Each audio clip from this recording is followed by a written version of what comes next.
अभी 22 cases since he become opposition leader. अभी ये जो है ये तीसरी एफआईआर जो आज हमें जो अचानक से पता नहीं कहां से निकल के आई है, 3:30 बजे अरेस्ट करते, हमें पता नहीं होता, उसके बाद बोलते हमारे पास एफआईआर है। आयशा, ये तो वो मामला हो गया कि ना किसी को पता है कि ये एफआईआर कब दर्ज हुई, फिर गिरफ्तारी भी फौरन ही डाल दी गई। मुकदमा क्या है, क्या मामला है? हलीमा आदिल शेख साहब वहां गए हैं और उनको गिरफ्तार भी कर लिया गया, क्या मालूमात हैं? मालूमात ये है कि ये एक लैंड ऑफ लॉलेसनेस है, जहाँ पे जो चलता है वो होता है, जो ये इम्पोर्टेड गवर्नमेंट चाहती है करना वो ये करती है।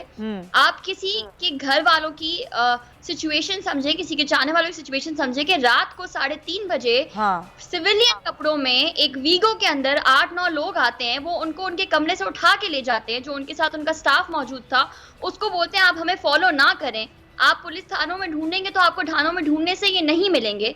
और हमें 7 घंटे तक कुछ पता नहीं था कि मेरे फादर किधर हैं, किस हाल में हैं, किसकी कस्टडी में है, कौन सा केस है। एफआईआर क्या है, उनके ऊपर क्या एफआईआर है?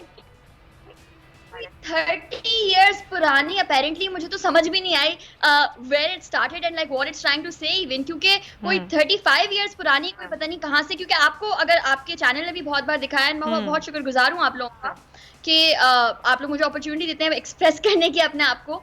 इस पिछले 2 महीने से जब से ये इम्पोर्टेड गवर्नमेंट आई है, आज़ादी मार्च शुरू हुई है, पहले एक प्राइवेट चैनल पे मेरे फादर बैठे हुए थे लाइव शो में, जिसके इतने सारे एलिबाइज हैं, तो उनके खिलाफ जो है एंटी टेररिज्म कोर्ट में चार्ज लगा दी कि हलीमा आदिल शेख उसी टाइम पे जो टाइम ऑफ इंसिडेंट लिखा हुआ था उसी टाइम पे वो कहीं दहशतगर्दी कर रहे थे अपेरेंटली।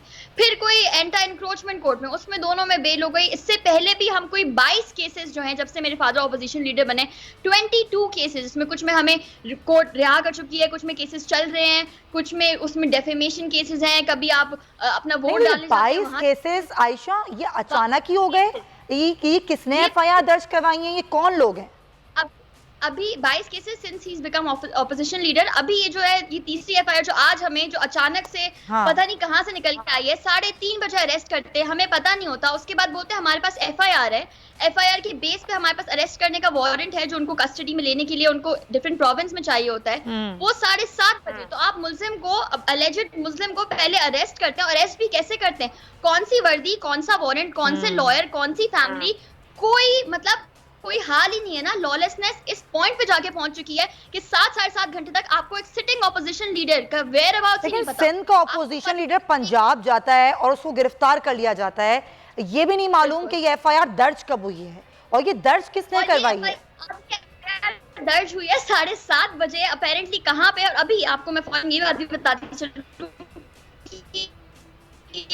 जो अभी पूछ रहे हैं कि भाई आपको, और जिन लोगों के नाम लिखे हैं उस एफआईआर पे, जो इन्वेस्टिगेशन ऑफिसर्स हैं, उन्होंने बोला वो कहाँ है, उन्होंने बोला वो तो जामशोरों में है। उन्होंने बोला केस की फाइल कहाँ है, उन्होंने कहा केस की फाइल तो जामशोरों में है। जामशोरों से ना हमारा लेना देना, ना वो इस वक्त जामशोरों में हम रहते, मतलब इट्स कम्प्लीटली बोगस। मतलब कोई उसका ना सर ना पैर, कोई 35 ईयर पुरानी अगर आप वो एफआईआर खोल के देखेंगे, कोई 19 में शायद बॉर्न पहले की उस पर डेट लिखी हुई है।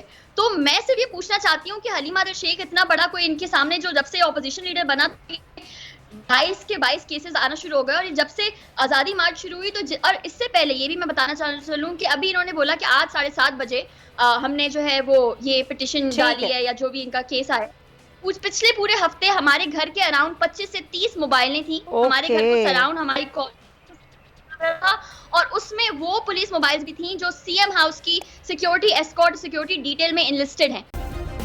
सब्सक्राइब करें और बेल दबाएं ताकि कोई खबर रह न जाए।